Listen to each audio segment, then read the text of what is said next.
Olá, tudo bem? Vocês estão bom? Eu espero que vocês estejam bem. Bom, hoje no Trocando Ideias eu vou falar com vocês sobre o número gritante de candidatos que surgiu nessas eleições de 2020. Primeiro de tudo, é importante falar que a gente bateu o recorde esse ano. São mais de 147 milhões de pessoas aptas a votar, quase 148 milhões. Além disso, a gente bateu o recorde de candidaturas, como eu falei para vocês, esse ano de 2020, em relação às eleições municipais de 2016. São 552.840 candidaturas. Tem um outro ponto bem legal e interessante que a primeira vez na história, desde que começou a ser contabilizado no ano de 2014, a gente tem mais candidatos negros e pardos do que candidatos brancos. Então, nesse ano de 2020, 49,9% das candidaturas, enquanto os candidatos brancos, 47,8%. E eu penso que existem dois fatores para que isso tenha ocorrido. Primeiro, a gente vive esse momento efervescente, né, que foi a tag Black Lives Matter, que é Vidas Negras Importam, com a morte do George Floyd nos Estados Unidos, com a morte do menino João Pedro, de 14 anos aqui no Brasil, assassinado dentro de casa pela polícia. E além disso, claro, sem esquecer a morte da vereadora Marielle Franco, representante do Complexo da Maré, uma mulher negra e periférica e LGBT. Bom, pensando nesse primeiro ponto, a gente tem um segundo ponto também, que é uma hipótese que eu deixo aberto para vocês pensarem, que é, será que também não está começando a ser benéfico se candidatar, se autodeclarar, negro e pardo? Não sei, mas a gente vive numa onda de representatividade onde é tão importante que não sei se esse número gritante aumentou. Por consequência da gente precisar dessa representatividade, e se for, cara, eu estou muito feliz com isso, e eu quero acreditar nessa hipótese número 1, mas também, como a gente sabe que existe conselhos deliberativos de fiscalização dentro das universidades federais, pode ser que seja a hipótese 2. Em relação às mulheres, neste ano, a mudança foi um pouquinho pífia, para não dizer que ela praticamente não existiu.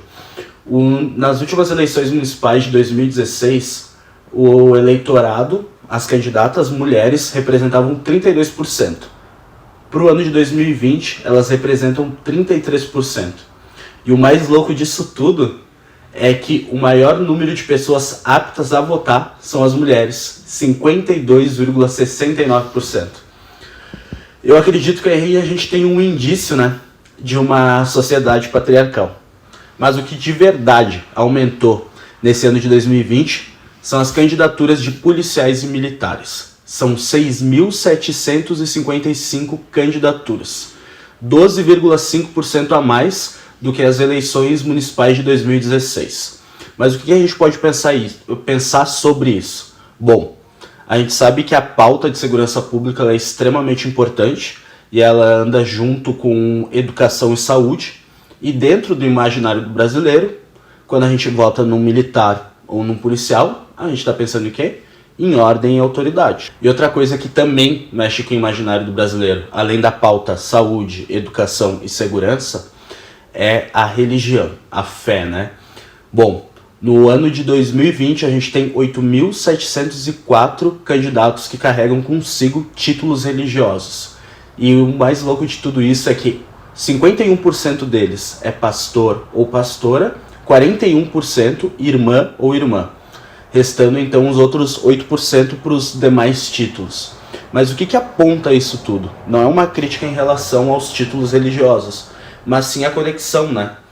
A conexão das pessoas com as instituições religiosas, onde falta o Estado nas políticas públicas, a religião faz esse papel. O que isso significa? No imaginário do brasileiro, é a síntese, é a solução para o combate à vulnerabilidade social, aos problemas sociais que são tão iminentes no Brasil, né? Bom, também é de conhecimento geral que os cabos eleitorais não surgiram nessa eleição, né? O brasileiro por si só ele já é muito criativo. Mas também nesse ano está sendo utilizado bastante o nome de figuras políticas. São 103 Bolsonaros, para vocês terem uma ideia. Quem não lembra da Val do Açaí, que repercutiu um monte em relação à mídia brasileira? A Val do Açaí, assessora fantasma do nosso atual presidente Jair Bolsonaro, que mora em Angra dos Reis, no Rio de Janeiro, e estava registrada como assessora do Bolsonaro em Brasília. E aí rolou todo aquele mexe, aquele escândalo, aquelas denúncias, mas hoje ela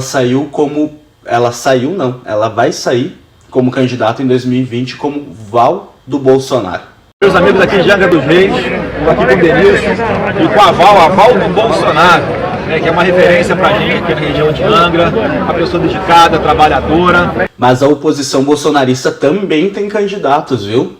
São 118 Lulas, assim como a Jane da Vigília Lula Livre, que participou do acampamento da Vigília enquanto o ex-presidente Lula estava preso em Curitiba. Meu nome é Regiane do Carmo Santos, conhecida como a Jane da Vigília Lula Livre. Sou pré-candidata a vereadora por Curitiba. Galera, é importante ressaltar que essas candidatas que eu exemplifiquei para vocês, de nenhuma forma é para preterir elas, tá? Eu só tô dando exemplo de cabo eleitoral. Bom, seguindo em frente, então a gente falou sobre candidatos que carregam títulos policiais, militares, religiosos, de figuras políticas, mas a gente tem uma galera que é muito criativa e original. Jiraya Jaspion Giban, a Capitã Cloroquina, Bin Laden do Bem, Cabeleireira Leila e até a Neymar, porque afinal de contas, né, a mãe tá on. Gente, de verdade, isso é um vídeo sério, informativo e é para contribuir para o pensamento de vocês, tá? Vamos voltar ao foco. Então, por que eu tô falando de todos esses cabos eleitorais, de títulos religiosos, de segurança pública, de utilização de nomes de candidatos que têm dimensão nacional ou dessas pessoas que utilizam desses nomes originais? Porque existe uma coisa na literatura que se chama atalho cognitivo, que facilita para o candidato, no ponto de vista dele, o destaque e no ponto de vista do eleitor, a identificação. Nós, como brasileiros, a gente não tem a cultura de estudar os candidatos, né? Certo? Para além disso, o Ibope aponta que 62% das pessoas ou não tem candidato ainda, não decidiu em quem vai votar, ou então decide de última hora, no último dia. Aí entra essa situação do cabo eleitoral e do atalho cognitivo. Pois bem, mas aí a gente entra naquela pergunta lá do começo. Para que tantos candidatos? Será que a gente realmente tem tanta gente preparada no Brasil para ocupar uma cadeira no legislativo das suas respectivas cidades, se tornarem vereadores nas suas câmaras municipais e serem agentes políticos ativos? Pois bem, eu penso que tem 2 pontos que justificam esse número gritante de candidatos. Primeiro, o fim das coligações proporcionais. Segundo, a utilização da máquina pública. Bom, para quem não sabe o que é o fim das coligações proporcionais, eu já te indico onde procurar sobre isso. Meu último IGTV fala sobre eleições 2020, então confere meu último IGTV, anteriormente é esse, claro, que você vai ver tudinho sobre o fim das coligações proporcionais, tá? De uma forma bem didática, bem fácil para entender. E quem tá me olhando pelo YouTube, aí sim, eu vou deixar na descrição o link do vídeo anterior, tá bom? Esse é o primeiro ponto, o fim das coligações proporcionais. Logo, os seus partidos têm que lançar seus candidatos de forma individual e isso aumenta o número de candidatos. Primeiro ponto. Mas o segundo ponto para mim, a utilização da máquina pública. Bom, é de conhecimento geral que a gente vive um momento de descontentamento e descrença com os nossos agentes políticos e a nossa política brasileira. Para além disso, tem sempre aquela frase, né, que permeia os pensamentos. Se for para alguém tirar vantagem, que esse alguém seja eu. Faço uma ressalva aqui, gente. Eu não quero dizer que as pessoas agem de forma consciente em relação a isso. Mas, possivelmente, pode haver algumas situações que afete naquele atalho cognitivo. Vou te dar um exemplo.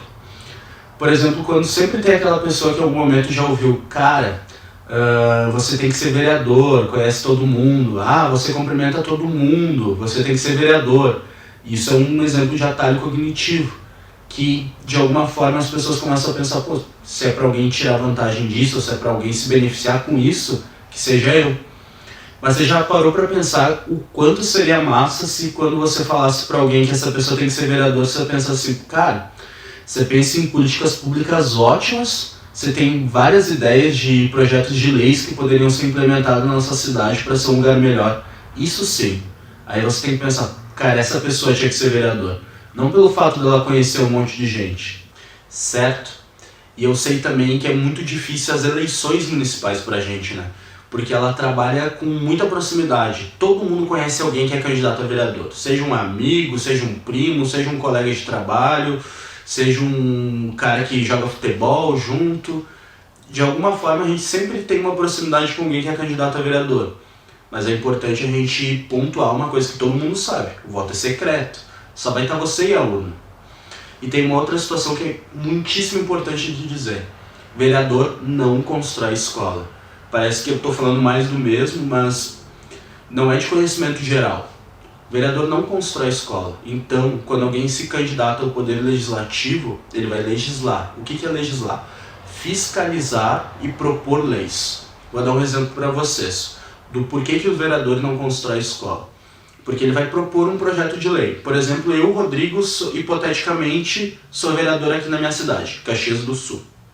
E eu tenho uma proposta, um projeto de lei, que é para implementar, dentro do ensino da história do município, a contribuição de uma forma mais legítima do negro no processo econômico, cultural e social da cidade. Esse é um projeto de lei.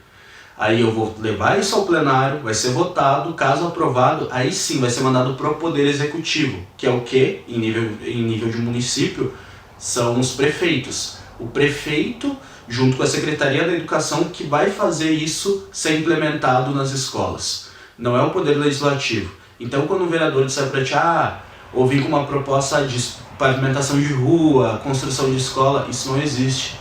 Isso aponta que essa pessoa também não está preparada para ocupar uma cadeira no legislativo, porque ela não sabe que isso não pode. Ou então, que ela está agindo de má fé. Mas eu espero que é porque ela não esteja preparada. Eu prefiro acreditar nisso. Então, se você de forma individual acha que essa pessoa próxima a você não te representa, não se sinta na obrigatoriedade de votar nessa pessoa. Pesquisa candidatos, vai trocar ideias, procura pessoas que se identificam com as suas linhas de pensamento.